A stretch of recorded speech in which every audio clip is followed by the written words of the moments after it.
Primeiramente, gostaria de agradecer bastante a oportunidade de poder falar um pouquinho sobre minha trajetória para a Abramark, para todos os seus membros, né?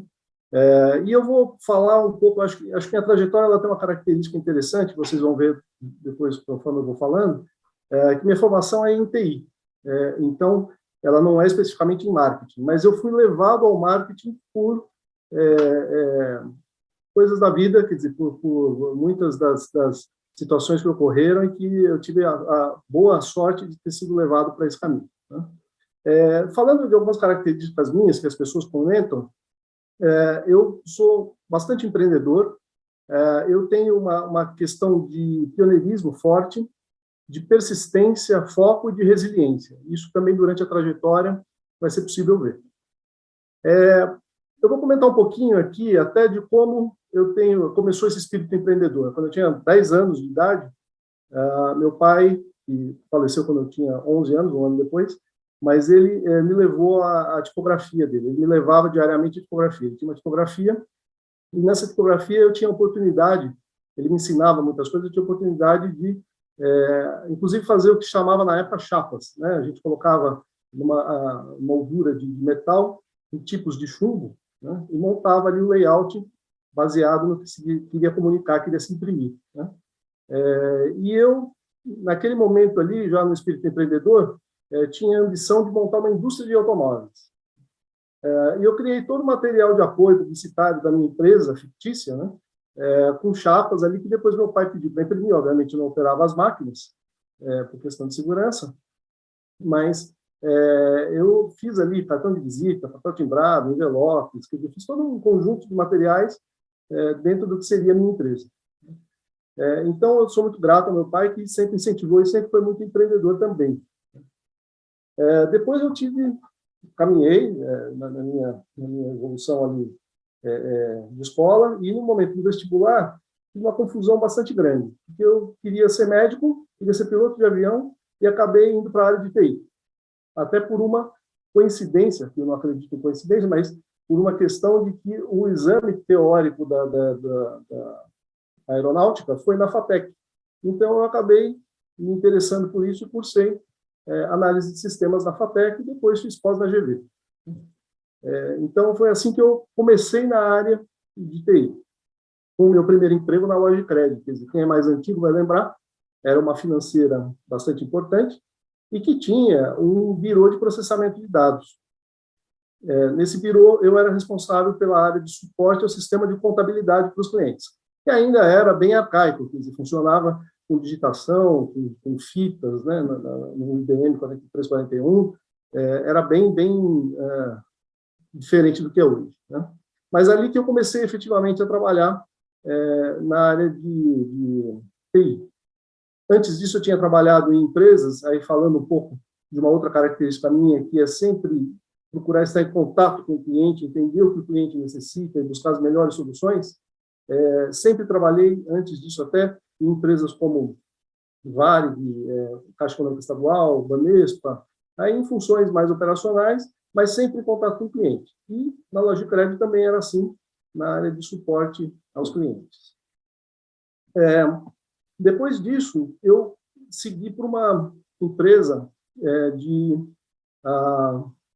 venda de computadores, né? Surgiu uma oportunidade muito interessante, estava surgindo os computadores no Brasil, e veio uma oportunidade de eu trabalhar numa empresa chamada Compumicro, que era um dos líderes revendedores no mercado brasileiro. E lá se vendiam computadores como, na época, sucesso, o XPC da Cobra, Monidata, Microtec, e eu, então, passei a atuar nessa empresa, e em menos de 2 anos, eu já era gerente do suporte. Porque se lançou naquele momento também no mercado, rede local, né? Então, não existia redes locais, né? Não tinha essa comunicação que é tão simples hoje. Então, uma empresa chamada Amplos fez o lançamento de redes locais, e a gente passou a revender e precisava se estruturar essa área de suporte, e eu acabei assumindo a área de suporte, e a gente foi lá eleito por vários anos como top, como excelência de serviços, de implementação e de cuidado com os clientes, né? Então, foi uma experiência muito importante, fiquei lá 6 anos. Depois disso, eu fui para a Monidata, que era um dos grandes fabricantes na época da reserva de mercado. E lá eu cuidava de empresas como Unisys, CID, que era do grupo Bradesco, né?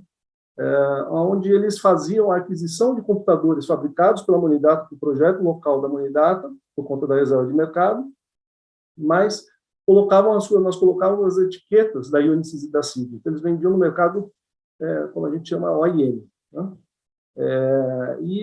Eu fui responsável ali por perto de 40% do faturamento da Monidata. Então, volumes bastante grandes que eram comercializados por essas empresas. Em 95, a Monidata foi adquirida pela AT&T. Então, foi um momento importante na minha carreira, porque eu passei a ter um contato com uma multinacional de porte americana, né? E que efetivamente trouxe uma bagagem de relacionamento internacional, de práticas que eu até então não tinha. E lá eu fui responsável por trazer produtos para o Brasil, como ATMs, como TDVs, pontos de venda, né? Caixas de supermercado, dessa forma, mais simples.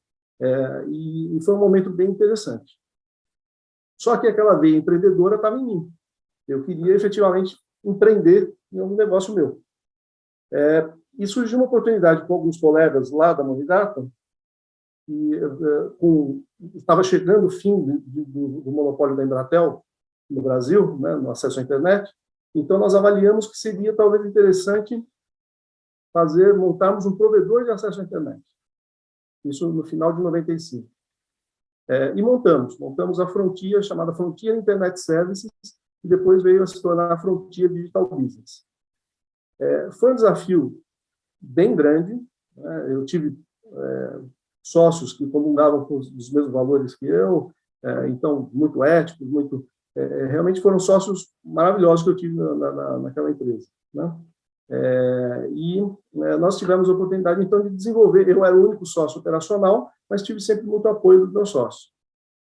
Desenvolver, então, desde o provedor em si, pessoa física, e que era engraçado, aqui vale fazer um parênteses, na época a gente tinha aquela questão das linhas da telefônica, né, que custavam 3, 4 mil reais uma linha telefônica.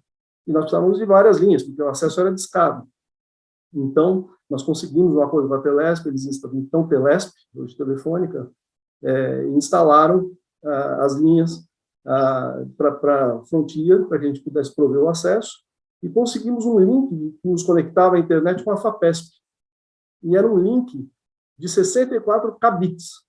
Sei que para muitos isso não diz muita coisa, mas eu vou tentar exemplificar aqui. É como se fosse hoje, se você tira uma foto no celular, em HD, não estou dizendo nem 4K, em HD, né, que tira uma foto ali e vai tentar transmitir, se fosse usar aquele link, ela levaria mais ou menos 2 horas para ser transmitida, né? Então, é algo assim, que é inimaginável nos dias de hoje, mas na época era o recurso que a gente tinha. Vimos também a oportunidade de desenvolver não só o acesso à pessoa física, acesso discado para a pessoa física, mas também desenvolvimento de websites, intranets e extranets. Então, ali foi o primeiro contato com o marketing, em que eu participava, junto com as equipes de marketing das empresas, do desenvolvimento dos websites. Obviamente, fazia sugestões do que seria melhor aplicado ali para se ter um melhor resultado na tela, mas sempre a criação era feita ou por uma agência ou pela própria empresa. E intranets e extranets, que são sistemas internos das empresas ou de comunicação B2B com seus clientes, né, entre clientes e fornecedores. Isso foi caminhando, a empresa foi crescendo, né, e por volta de 1999, nós fizemos a venda da carteira de pessoa física de acesso discado para o então Terra, estava chegando no Brasil. E isso foi muito bom, porque logo depois as grandes operadoras começaram a prover acesso gratuito à internet, e nós conseguimos rentabilizar, monetizar aquilo, e geramos um caixa para investimento da empresa. Bom, a empresa continuou crescendo, e nós focamos, então, especificamente em pessoa jurídica. Aí já tínhamos grandes projetos, grandes clientes, como Alcatel, Ericsson, e fizemos o desenvolvimento da primeira loja de comércio eletrônico do Brasil. B2B, o primeiro e-commerce, né? Que se chamava Web Store, que foi desenvolvido por uma empresa chamada ABC Bull, que era do Grupo Algar. Então, uma grande empresa que tinha lá uma operação de distribuição de componentes de informática e que fazia toda a sua comunicação, estoque, vendas, acompanhamento de entrega, através dessa Web Store. E hoje em dia é muito simples falar isso porque tem os frameworks prontos, então é fácil relativamente fácil você desenvolver. Mas na época não, a gente fez tela por tela, foi tudo feito do zero, né? Então foi um momento bem interessante, bem importante também. Em 2000, começo de 2000, aí houve um ponto que é um marco na minha carreira, é um marco na Frontier, que foi uma demanda surgida, vinda através do Grupo Abril, da editora Abril, pelo Paulo Vasconcelos, que é conhecido como Vasco, que era o diretor lá na época, e ele tinha voltado dos Estados Unidos, e ele tinha visto lá nos Estados Unidos uma nova tendência, que era o uso de e-mail marketing para promoção de produtos e serviços. E ele, então, achou interessante que ele implementar aquele negócio na Abril, né? Através de um sócio meu, um dos sócios meus, que conhecia já há tempo, Flávio Pires, que é presidente da Acesso, nós fizemos uma parceria. A Acesso, que é especializada em tratamento de dados, cuidou de toda a parte do tratamento dos dados propriamente dita, e a Frontier ficou responsável por todo o desenvolvimento web e pela hospedagem, a operacionalização do site, do produto. Isso foi desenvolvido, a Abril começou a utilizar e teve grande sucesso, né? Começou a realmente ter uma parte importante da sua receita vinda de campanhas de e-mail marketing. Só que aí aconteceu o pior. Houve o estouro da bolha da internet. Mundial, isso lá por conta na Nasdaq. Aqui teve um certo delay para chegar, mas chegou. E com esse estouro da bolha, nós tivemos diversos projetos congelados por clientes. Estávamos, na época, os salários eram altamente inflacionados, em todas as chamadas, então, .com, né? Então, os salários eram muito inflacionados, e nós precisamos, no momento lá, fazer uma redução drástica da companhia. Então, estávamos na Faria Lima, saímos, fomos para um lugar mais modesto, reduzimos a equipe e começamos a equacionar ali aquela situação. Então, meus sócios entenderam que a empresa, eles estavam inseguros se a coisa ia caminhar ou não, decidiram sair da empresa. Eu, dentro da minha resiliência e persistência, falei, eu continuo, né? E fiquei na empresa, já tocava a empresa sozinho, aí fiquei como o único sócio da Frontier. E precisei, daí, começar a pensar o que fazer com o portfólio, né? Como a gente tinha a solução de e-mail marketing implantada com sucesso na Abril, eu conversei bastante com o Flávio, e cheguei num acordo da Acesso, né? E cheguei num acordo com ele, onde eu criei uma solução ASP, chamada ASP, que é Application Service Provider, que hoje é Software as a Service, ou ainda Cloud, ou ainda nuvem, né? No fundo é praticamente a mesma coisa, mas na época se chamava ASP, e não existia, era bem pioneiro isso. Então, criei uma solução de e-mail marketing em modo ASP aqui no Brasil, né? Foi uma das primeiras, se não a primeira. E comecei a comercializar isso, né? Então, por isso que eu digo que é um marco importante, porque daí a Frontier, que começou lá como provedor de acesso, né? Desenvolvendo site, websites, nós passamos por algumas soluções que foram muito certas, mais avançadas para a época, como uma que chamava Site Builder, que era um construtor de websites automático, né? Que hoje também é muito simples qualquer um fazer seu website, mas na época não. Então, a gente tinha isso implantado, como uma outra solução, que era o Frontier Remote Backup, que era uma solução de backup para notebooks. Todo mundo fazia em pendrive quando fazia, porque as pessoas esqueciam. Então, a gente tinha criado uma solução que a pessoa colocava o pendrive conectava a internet e ela fazia o backup dos seus dados do data center. Mas ali era tudo muito limitado ainda, banda limitada, o software limitado. Então, as soluções acabaram sendo muito avançadas para suas épocas, né?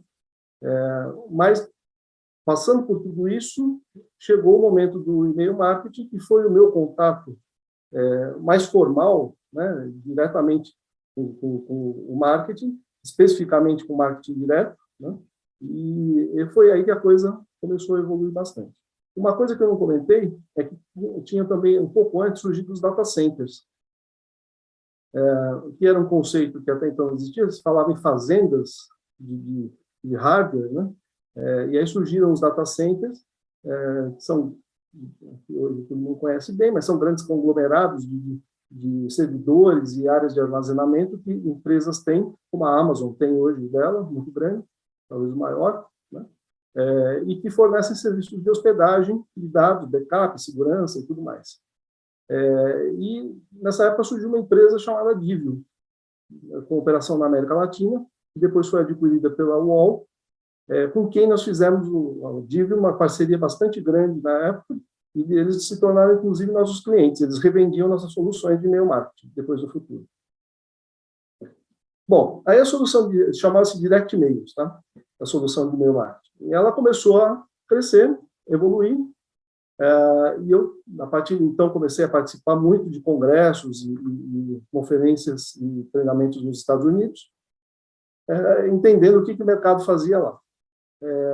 Por volta de 2009, a gente já era um dos principais players do mercado nessa área, e as empresas de fora começaram a ficar atentas para o mercado brasileiro. Começaram a ver que aqui tinha uma oportunidade, porque já tinha, de fato, um ecossistema montado nesse segmento, né? Então, eu falei, poxa, eu preciso buscar uma parceria fora, né? Porque por mais que o nosso software seja bom, atenda às necessidades, eu vou precisar do estado da arte. E, nesse momento, a Abril já tinha transferido toda a operação dela de e-mail marketing para a gente. Então, a gente não fazia a criação, né?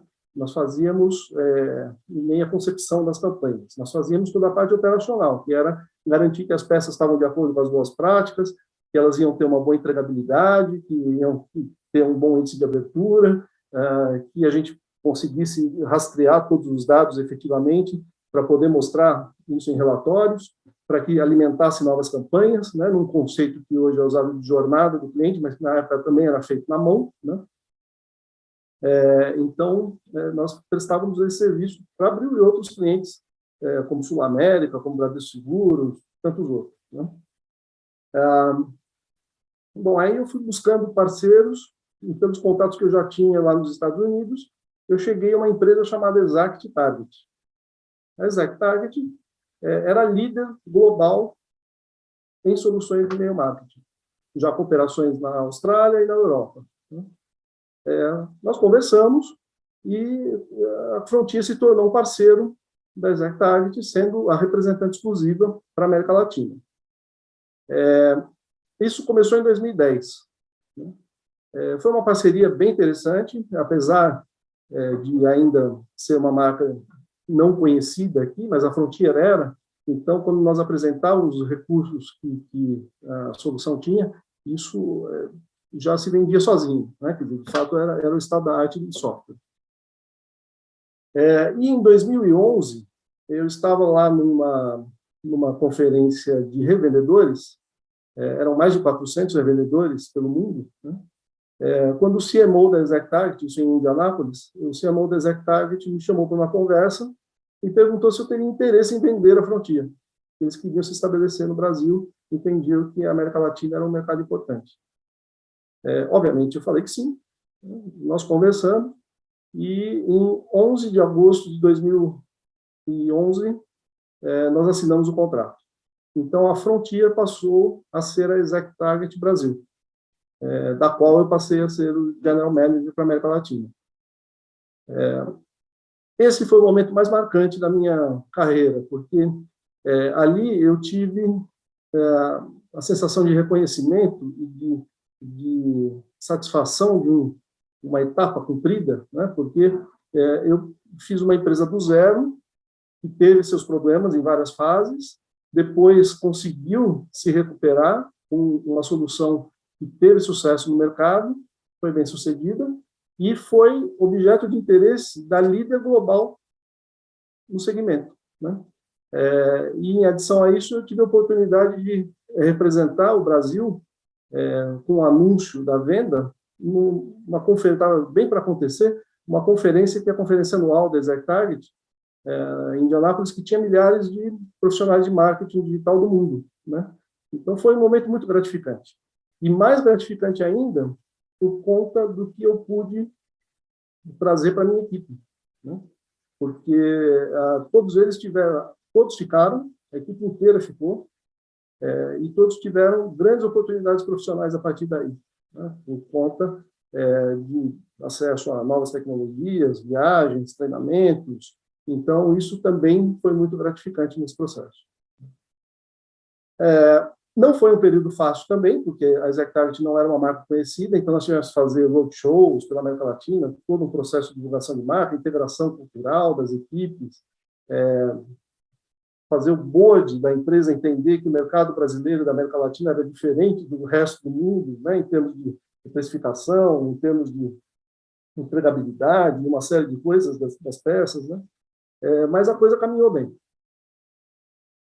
Aí nós tivemos um outro ponto de inflexão ali, que foi em 2013, quando a coisa estava azeitada já. Em 2013, a ExactTarget foi vendida.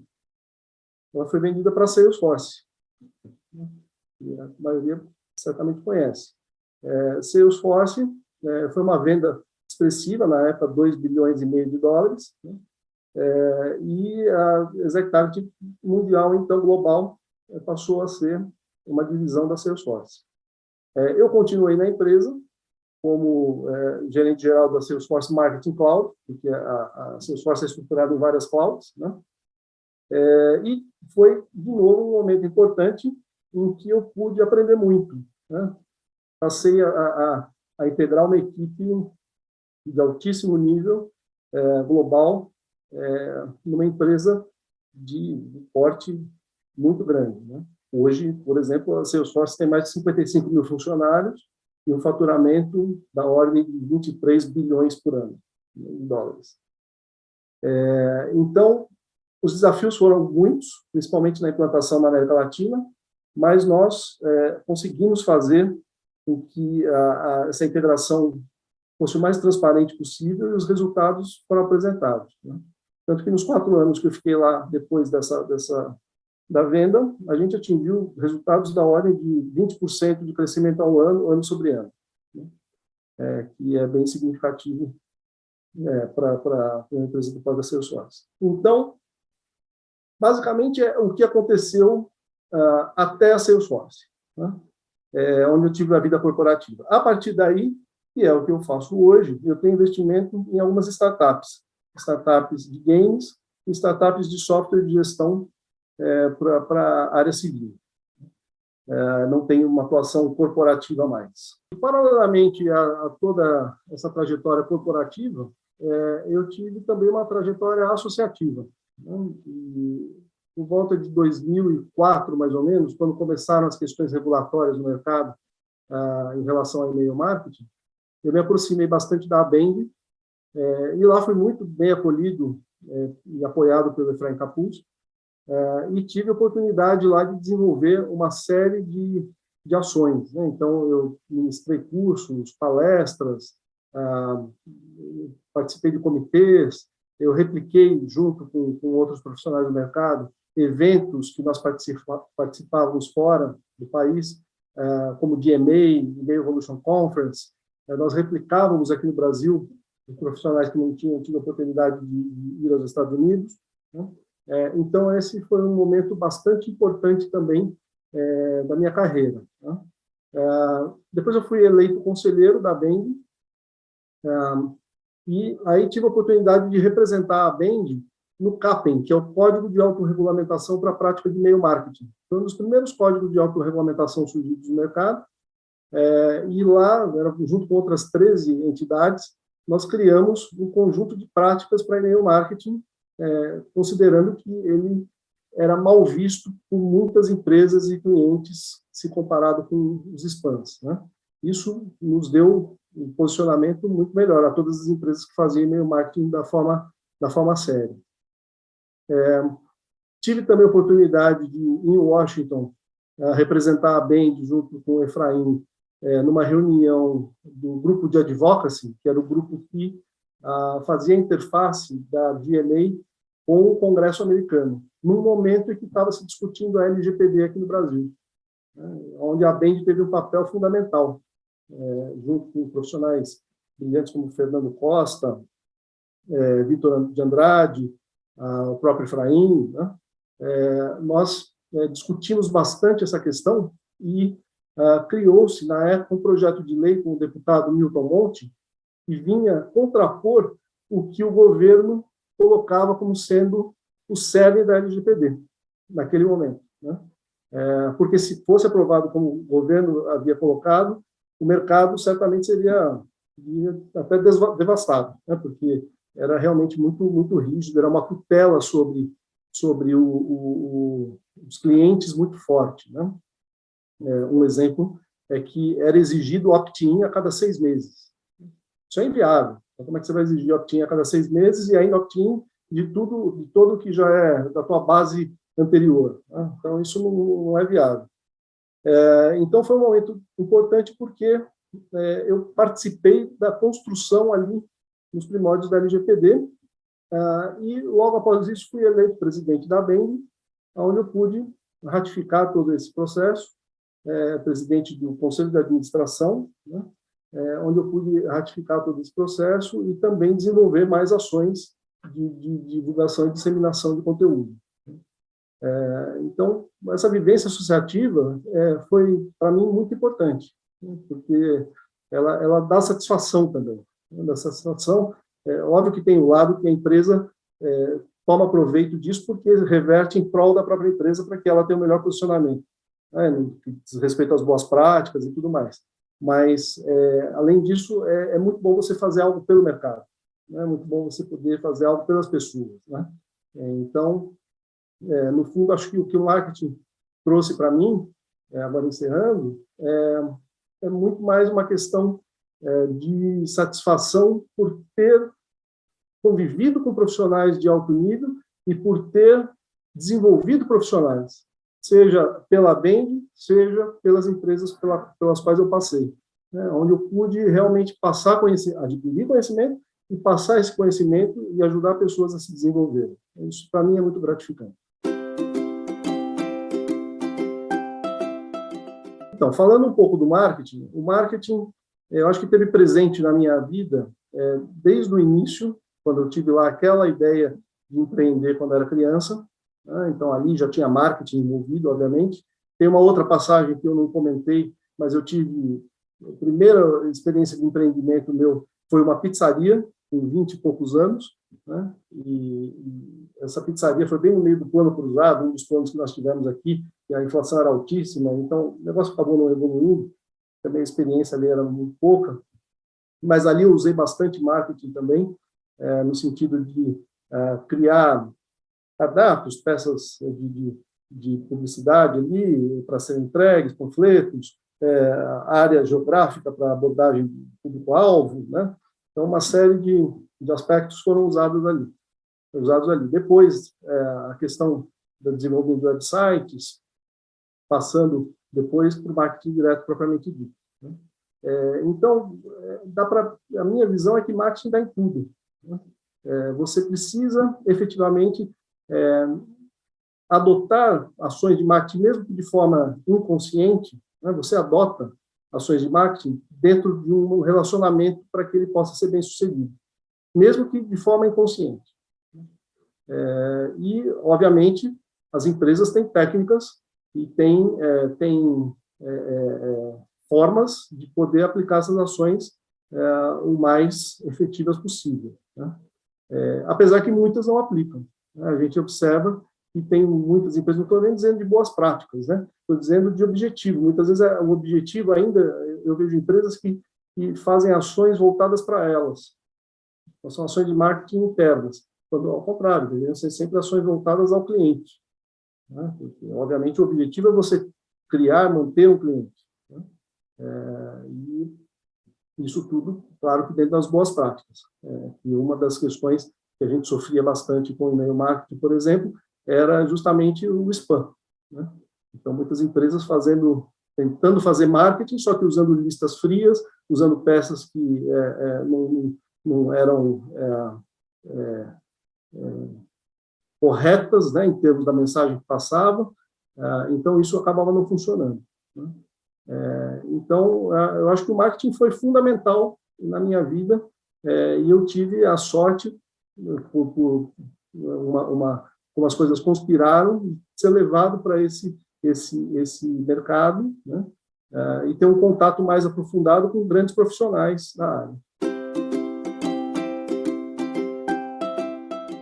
Em relação aos próximos anos, é bastante difícil a gente prever o que vai acontecer, porque a velocidade em que as coisas têm evoluído é cada vez maior, e as coisas têm tomado rumos assim que a gente não imagina. Sempre foi assim, com tudo na vida, né? Mas agora a velocidade é muito alta. Então, é muito difícil de se prever o que vai acontecer. A gente tem hoje conceitos como NFTs, por exemplo, o metaverso, né? Que são áreas ainda pouco exploradas, que tem muita gente já mexendo com isso, entendendo, sabendo, investindo pesado nisso, mas a gente ainda não sabe aonde vai dar. Então, eu não me arrisco a fazer uma previsão mais efetiva do que pode acontecer, né? Eu me sinto em condição de fazer isso, né? Agora, uma coisa que eu acho que é fundamental, sempre foi e vai continuar sendo, independente do que venha a acontecer e a evolução que o marketing venha a ter, é algo que o Madia comentou num dos últimos episódios do David Drucker, que ele colocou como definição de marketing, e que ele falou bastante da empatia, né?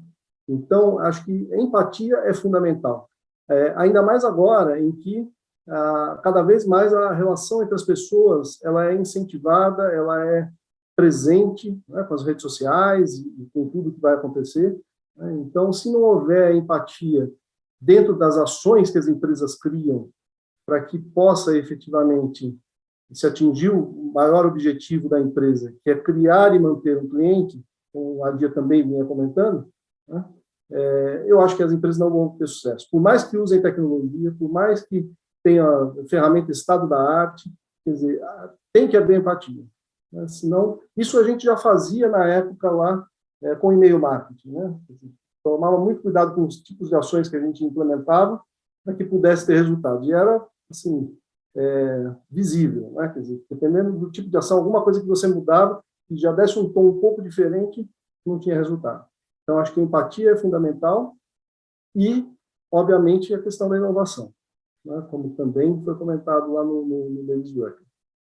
Se as empresas não se inovarem continuamente, elas não vão sobreviver. Como eu já falei, em relação à grande velocidade que o marketing vem evoluindo nos dias de hoje, né, mais rápido do que era no passado, e a tendência, eu creio, que é acelerar, uma coisa que é fundamental é a gente manter o equilíbrio entre mercado, clientes e fornecedores, né? E, para isso, eu acho que acesso a conteúdo, acesso a boas práticas é algo que tem que existir e com qualidade. Nesse contexto, a Abramark tem um papel importantíssimo, porque ela gera conteúdo de qualidade, ela dissemina, ela divulga, ela fomenta, né? Então, ela faz com que as empresas que são sérias, que efetivamente querem fazer a coisa dentro das boas práticas, tenham acesso a esse conteúdo e possam disseminar isso internamente com seus profissionais. Além do que, a Abramark ela conta com um time de colaboradores do mais alto nível, e acadêmicos, então, nem se fala. Então, é bem importante, porque isso ratifica, isso